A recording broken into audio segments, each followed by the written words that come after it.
5 seconds.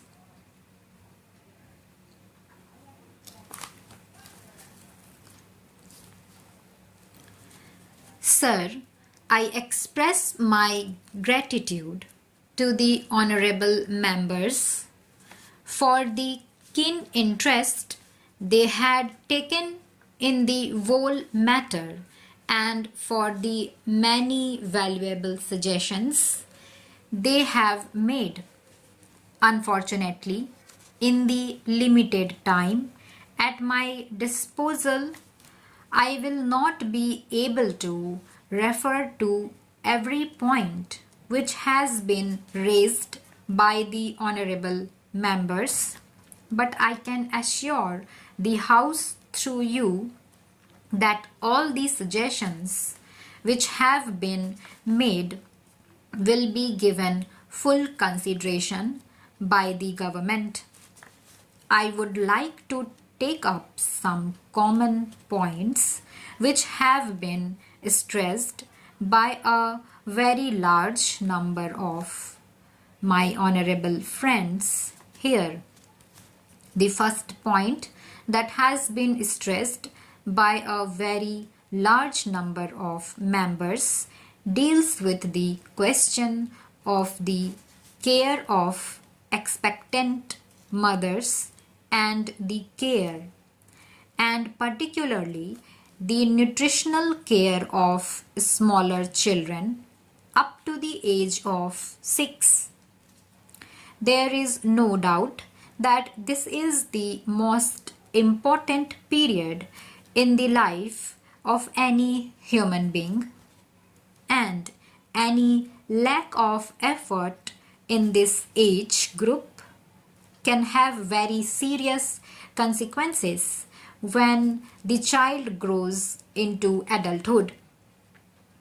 For this purpose, Education Ministry, in close collaboration with the Ministry of Health, Agriculture, and obviously with the cooperation of the state governments, has started the integrated child development services which aim at all these points that have been emphasized.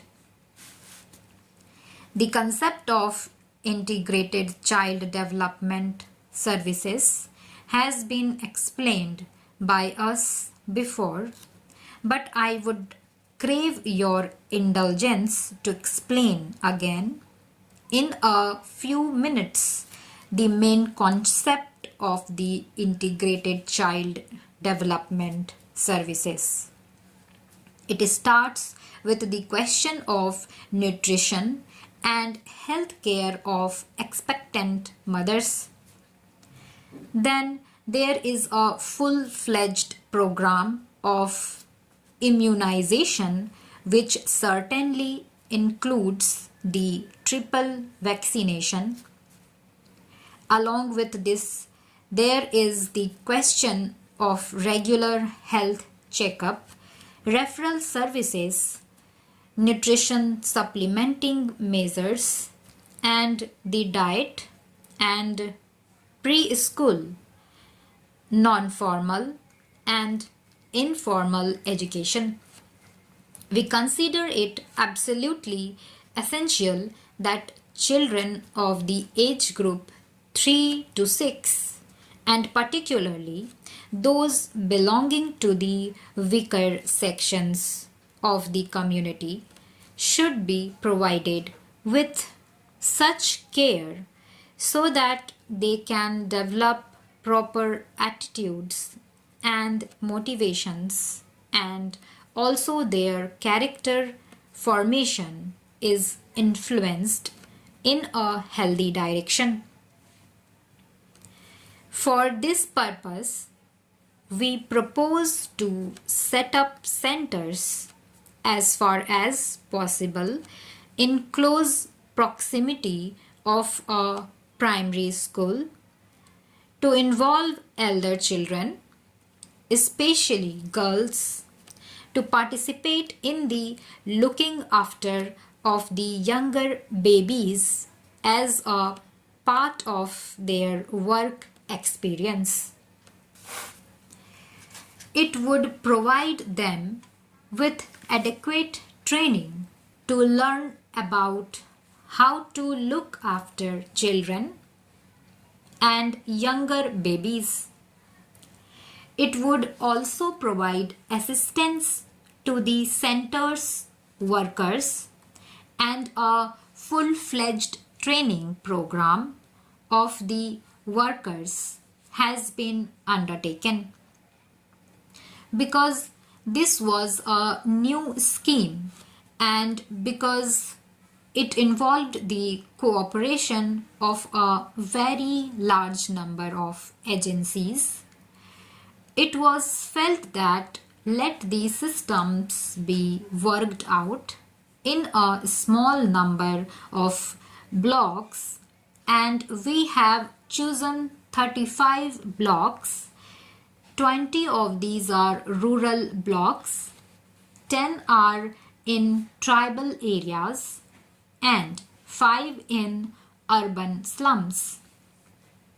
This program is being tried out, and government would like to expand this scheme to a very large number of other blocks so that we are able to cover, hopefully by the 7th plan period, every block in the country.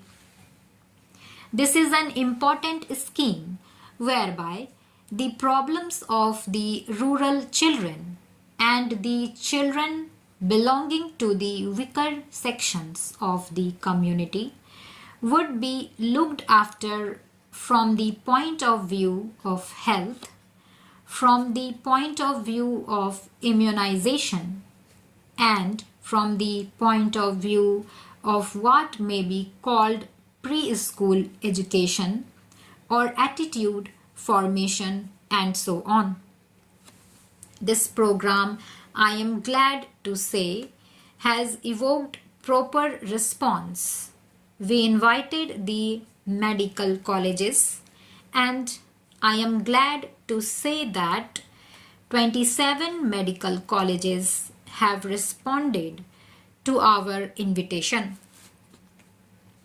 The All India Institute of Medical Sciences in New Delhi is coordinating the work that is being done by the medical colleges for preparing the baseline data about nutrition, about the general health of children and of expectant mothers, and so on. It would also be supervising the implementation of the scheme in other respects so that along with the administrative setup which is looking after this program, there is also an independent organization which can monitor and which can provide expert guidance for the implementation of this particular program. We have also insisted that in each village there should be women organization formed, because without involvement of the women of the villages and the localities concerned, no worthwhile program for children is likely to succeed. The progress so far in this regard has been on the whole satisfactory, although I would like greater emphasis being placed by the state government on the setting up of women organizations in each of the villages. The state governments are anxious to set up these organizations as early as possible. Stop.